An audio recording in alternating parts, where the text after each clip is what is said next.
There is a level of discipline so intense that it makes people uncomfortable just watching you. And today, you are going to understand how to reach that level. Have you ever noticed that one person who never slips, who wakes up at the same time every day, follows the same routine and never seems to stop while everyone else quits after a few weeks and keeps making excuses? Yet this person just keeps going and people look at them and say, "That is not normal." They are right. It is not normal, and it is not luck either. There is a system behind it, a method inspired by ancient Zen practices where consistency sustains itself. And once you understand it, you stop breaking habits. But there is a price because you will have to let go of a version of yourself you did not even realize was holding you back. Let me tell you about someone named Raphael.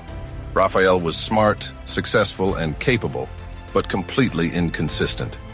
He would start going to the gym and quit after a month, try meditation and stop after a few days, buy books and never finish them. The cycle was always the same. Monday full of motivation, midweek full of excuses, and by the weekend promises to start again. He tried everything, apps, rewards, accountability partners, but nothing worked, because the real problem was not effort. It was how his mind was wired. Until one day he discovered something that changed everything. He realized that the brain treats commitments in two ways, either optional or absolute. If something feels optional, your mind will always negotiate, but if it feels absolute, it simply happens. The difference comes down to identity. Instead of saying he would try to meditate, Raphael wrote that he is someone who meditates every day at 5 a.m. for 90 days, and then he made it public. People laughed and friends doubted him, but that made it stronger because now quitting was not just failure, it was exposure. Suddenly giving up felt more painful than continuing. Even then it was not easy because his body resisted every morning. The same thoughts came back telling him he was tired and should skip and start tomorrow. So he removed another problem, decision-making.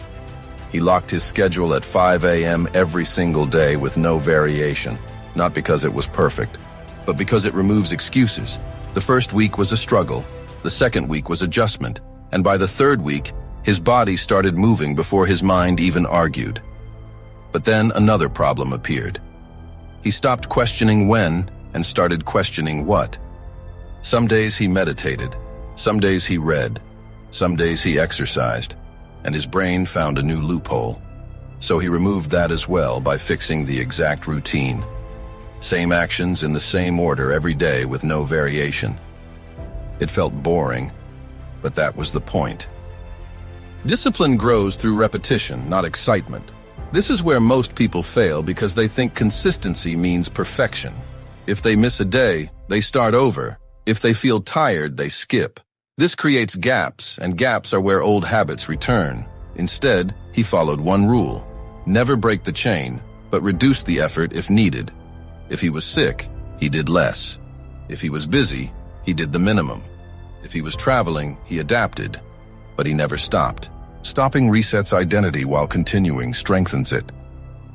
Life always throws obstacles that you cannot predict, but you can prepare for them. Instead of reacting in the moment, Raphael made decisions in advance. If he felt tired, he would do a shorter version. If he was traveling, he would adjust the place. If he was busy, he would reduce the time. When problems came, there was no thinking required and no hesitation.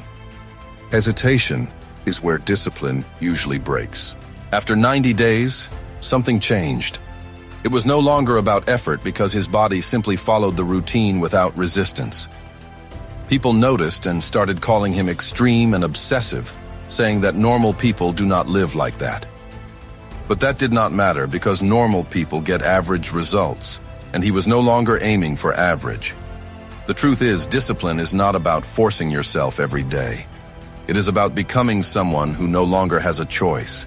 You become someone who acts without debate and does not depend on motivation. You do not do discipline, you become it. When that happens, people will not understand you. They will say it is not normal, and that is when you know you have reached a different level. That is when excellence becomes your identity, not your effort. That is when transformation becomes permanent, not temporary. See you in the next one.